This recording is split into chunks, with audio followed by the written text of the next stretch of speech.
Hello, this is Robert Rickover at Body Learning, and today my guest is Imogen Ragone, an Alexander Technique teacher in Wilmington, Delaware.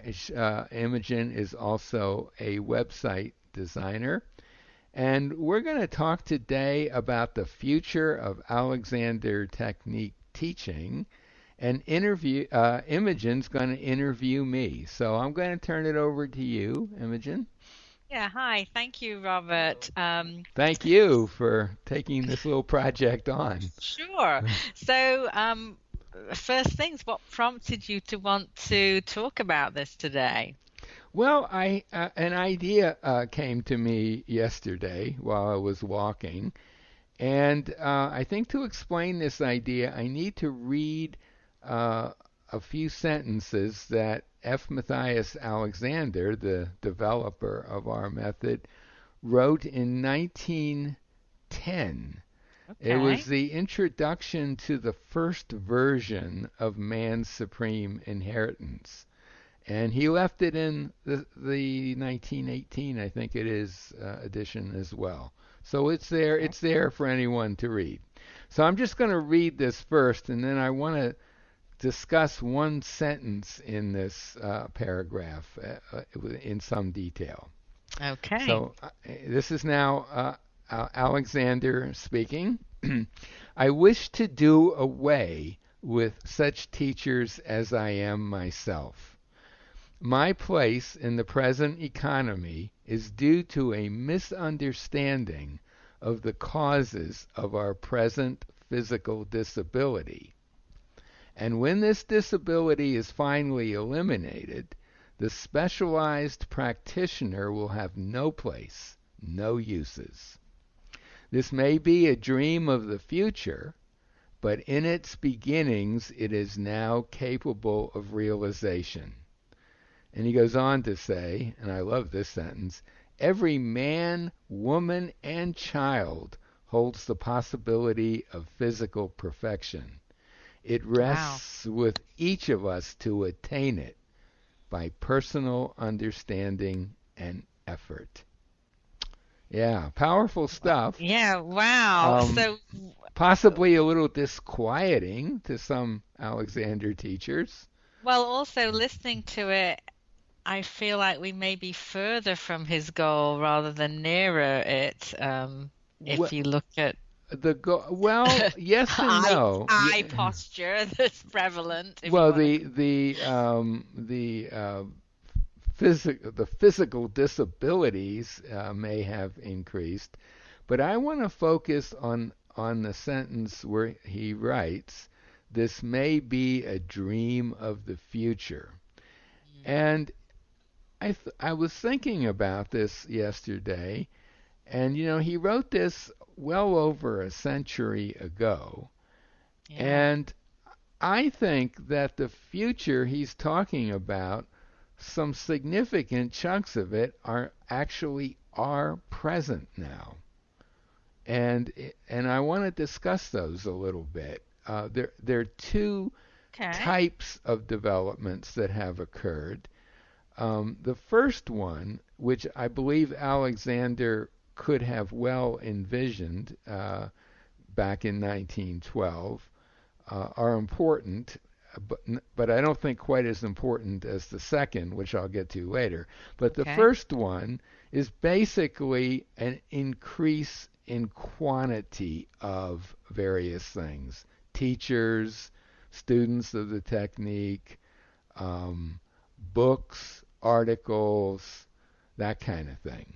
In other words, Okay. so when Alexander started out, in 2000, when he wrote this in 2010, In 1910. 1910, sorry, yeah. Even. There were, we don't really know exactly, but I think it's probably six or less people in the world who could conceivably have called themselves teachers of his method. And none of them called themselves Alexander Technique teachers Sure. because that phrase Alexander never really used. but it's some very small number. There may have been his brother. There was a woman in Australia, Lillian something, who he trained, and who knows, there might have been a couple of others. But we're talking about a very small number of people.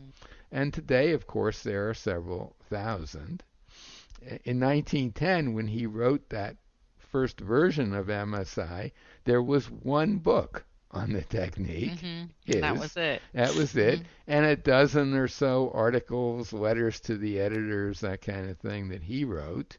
And of course now there are dozens and really dozens and dozens of books and thousands, I would even think possibly tens of thousands of articles, if you count everything, all the blogs that are All the out blog there and posts so on. and yeah, there must be. Right. Yeah. So the quantity has increased. I think that Alexander in 1910, there were movies, and so he could have imagined that video technology would be a way of spreading the word or engaging in, getting people's attention, getting them to start thinking, and so on. But I don't think he could ever have imagined something like YouTube. No. But and of course there were telephones back in 1910. So and there were telegraphs, and that was a way for people to communicate. That was available then, and of course, the telegraphs have gone, but telephone is pretty ubiquitous. There was the Royal Mail in 1910, and I guess there still is the Royal Mail. There still is. There Yes. still is. So there were certain things that were there that he could have possibly imagined would be put to use in terms of teachers and even conceivably students in his mind, maybe collaborating in some way, discussing ideas. It was possible, but there were so few people to do it that it's hard to imagine a lot coming from that. But all that is stuff that he could have imagined taking place now. We're talking in the fall or late summer of 2017. Yes. Right. But I think the more important factor that I don't believe he could have really anticipated. So is this your second? My second one, which I think is the more important one, is the increased interconnectivity that the internet has wrought. And I can't imagine Alexander would have had any inkling of that. Most people had no inkling of it 40 years after he died in 1955. If you were in 40 years would be 95. Well, things were starting to percolate then. Maybe 30 the years. 80s, yeah. 30 years after he died. I think very few people would have had any idea that we'd be where we are now in terms of connectivity. And that connectivity is really, I think, what has driven the developments that we've seen over the last 10, especially 10 years, in Alexander teachers and students exchanging ideas on the internet. As it turns out, the platform where that's going on right now, but it could change, is Facebook, I think. Yeah, I think that's the main. It's the main one. But things change, and 10 years from now, we might think of Facebook as being very quaint, a quaint platform to do what's going on now. But what's happening is people are learning. Teachers are coming up with ideas. They will put them out on some of the Alexander Facebook pages, and other people try them out and report what they found.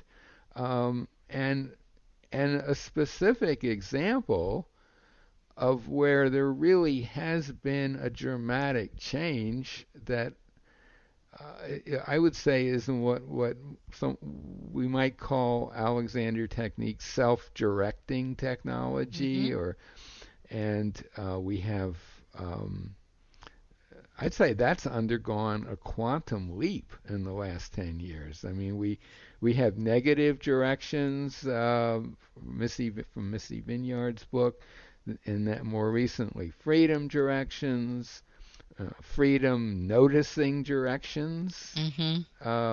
That's you, right? Freedom directions. Possibly, or I. Well, who knows? Well, it's an amalgam. Freedom Yes. directions coming from Jennifer Roy Francoli. Noticing directions coming from Mio Morales, and then the freedom noticing ones, and I'm sure there are And going I'm to sure be there other are other. ones. I'm sure there are other teachers doing their own way of Right. directing as well that we may not even know about. Yeah, and once they decide to put them out on Facebook, then other teachers will explore them and we'll see how they work.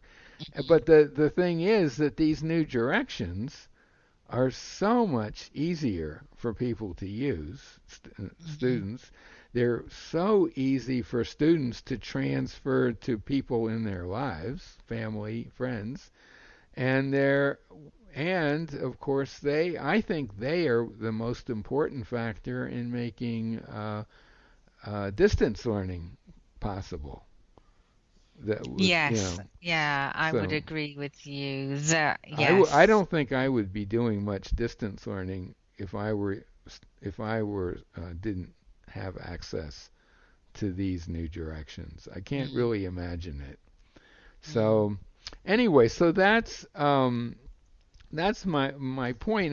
Who knows what So, the future is, but we're certainly so way, it. way further along, I think, than Alexander could have imagined. I don't think I think his thinking was that things will change and it will be possible to get rid of specialized Alexander teachers, but he really had no clear idea of exactly how that would come about. And now we know one way that at least part of that already has come about. Not Mm. for all teachers, because not all teachers are out there in this world, but for a great many, it's true. Yeah, I guess I always I have come across that passage before.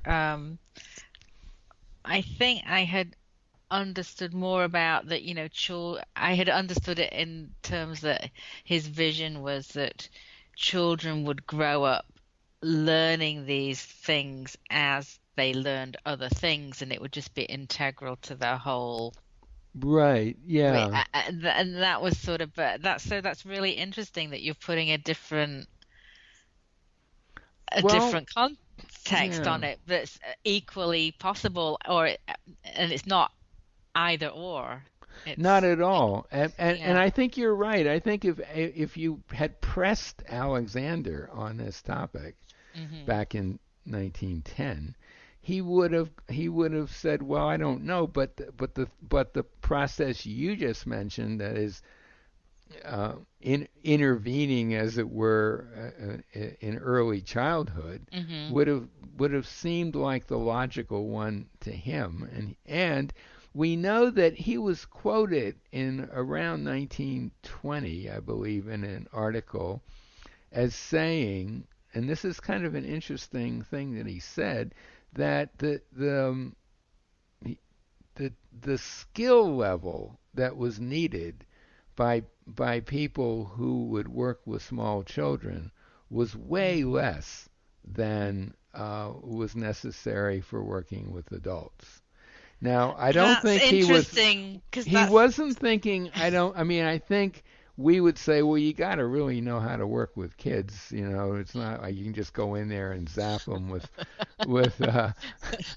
but I yeah. think he was thinking the Alexander technical skills Yeah, weren't I that I great. think I would agree in terms of how they're going to pick it up and work with it versus an adult that may have had 20, 30, 40, 50, 60, 70 years of habit Hmm. counter, whereas a 3-year-old I think, hasn't yeah, I think built his those thinking would, habits up yet, or for, if you knew, if you're someone who knows how to relate to kids in general or just your kids, Mhm. and you have some knowledge of the Alexander technique, maybe you've had a few lessons, and especially if you've had a few lessons from a teacher who used some of these new directions, I think it'd be a piece of cake to teach your kid to get them out of any little habits that were sneaking in. Yeah. My I think it probably does partly, speaking as a mother, yes, um, partly depend on their age and your relationship. It felt like for me, by the time I was studying the Alexander technique and then training, my son had sort of passed the age where he took what his mother said seriously as right, knowing right. anything. So, but yeah, Yeah, yeah. but I think Alexander was thinking of very young children Yeah, very. who, So you have it right, like you learning how to write, but as you learn how to write, you're also learning how to use yourself well as you write. It's all right, integrated in one, right? right, That's sort of how I imagined it. Or you, any skill, anything that you do, it's part of how you learn right. that, rather than But I think the thing is, the disappointing thing is really that while there are some teachers who are doing very good work, Sue Mary in England, and I'm sure other teachers with children, it hasn't really it hasn't expanded the way I suppose I would have hoped 20 years ago. right, right. And on the other hand, the internet has exploded. Mhm. And as a tool for transforming how teachers teach, I think it holds just an um, incredible potential. And I don't think I don't think for those teachers who are concerned about job security, especially say teachers on a training course hearing this, might want to drop out and become start learning how to code or something like that. I think that in fact there will still be a need for teachers. It's just that it'll be a different kind of need ultimately. There may be teachers that would sort of help people to spread these ideas to to larger populations. They wouldn't have to necessarily be teaching everybody. They might teach a few people who would then teach other people. I think who knows? And there might be teachers who would sort of specialize in people with severe injuries or brain Mhm. conditions. I mean, I don't think the need would go away quite all that quickly, but I Not do think. anytime soon. Well, I'm just concerned about my lifetime really. No, I don't think it's imminent in that sense, but I do think there is the part of the future he was thinking about is here, and a lot of people are using it, and I would say probably a lot more aren't, and that's a sad thing because there is this incredible digital divide. Most of the people listening to this podcast, for example, or reading blogs or being on Facebook, are know this already, and the people who don't aren't likely to find out about it that easily. They may know about it in principle, but they're not there, so to speak. So, but I did. That's really my what I have to say. Well, interesting. So your vision is positive, Oh, and very much so. Yeah, yeah. and you see the role of teachers changing over time because of these new developments, both in the internet and Right. in how directions are being taught, and Well, that's another thing I just might be worth mentioning is the teachers who are now using Skype or Zoom or various video programs to teach at a distance, and of course, what that does is open up a market in a huge new Mhm. market compared to anything that any teacher could have imagined before. So in some ways, even if the technique becomes um, easier to transmit to more people very quickly, it Mhm. doesn't mean that individual teachers won't have new markets like Outer Mongolia, for example, probably is really underserviced, but I'm guessing they have internet now or will. And so, I mean, there are all of these markets around the world where the Alexander technique uh, could penetrate, and Skype teaching or Zoom teaching, Yeah. whatever Is is a one way way to that do it can. that. Yeah. Yeah. But again, in order to do that, you have to be a little bit tuned into to the new technologies. Mhm. So that's Right. really, and Well, and I wanted to. Oh, I will add one more thing. yes. Is there Yes, anything else you would one like more to add, thing. Robert? Um, I'm working on a blog on this topic, but Okay. my plan is to put the podcast out before the blog is finalized. And so if anyone listening to this has any thoughts they'd like to add, just contact me, and or contact you or me, and uh, I'll if it seems reasonable, I'll just include those thoughts in the blog as well. Okay. That I don't sounds see great. this. I really want to emphasize. I don't see this as some awful thing. I see this as actually a very good thing. Yeah. A I can very hear good that. thing. Yes. And Good. it also a bit ties in with the idea that, there's a way in which this ties in with our new understanding of what Alexander did and didn't do, and that he did not spend 10 years holed up in his garret staring at a mirror. It was more like a year and a half, and he had a lot. He had a lot of help. He was a Delsart teacher, and he used Delsart's ideas, and then he added some of his own. And it maybe we're held back a bit by this belief that to become an Alexander teacher is this huge deal, and actually, or to learn the stuff is a huge undertaking. And I think most of us who've used Skype have found that people pick up on the ideas very quickly, Mhm. amazingly quickly, in my Yes, opinion. I've been surprised too. Shocked. Yes, I'm actually pleasantly kind of surprised. shocked Yes. at how Yeah. quickly people get it when it's explained to them in a way that makes sense. So Mhm. anyway, those are Very my good. thoughts. Very good. Thank you so much for sharing your insights and and and breaking up today. your day of web design, right? There you go. Uh, There you go. All right, so I'm going to turn back over to you. Thank you for yes. having me here. Oh, well, thank you, Imogen. My guest has been Imogen Ragone, an Alexander teacher in Wilmington, Delaware, and also a website designer primarily for the Alexander community, but she also does websites in general. Thanks, Imogen. Oh, you're welcome. Thank you.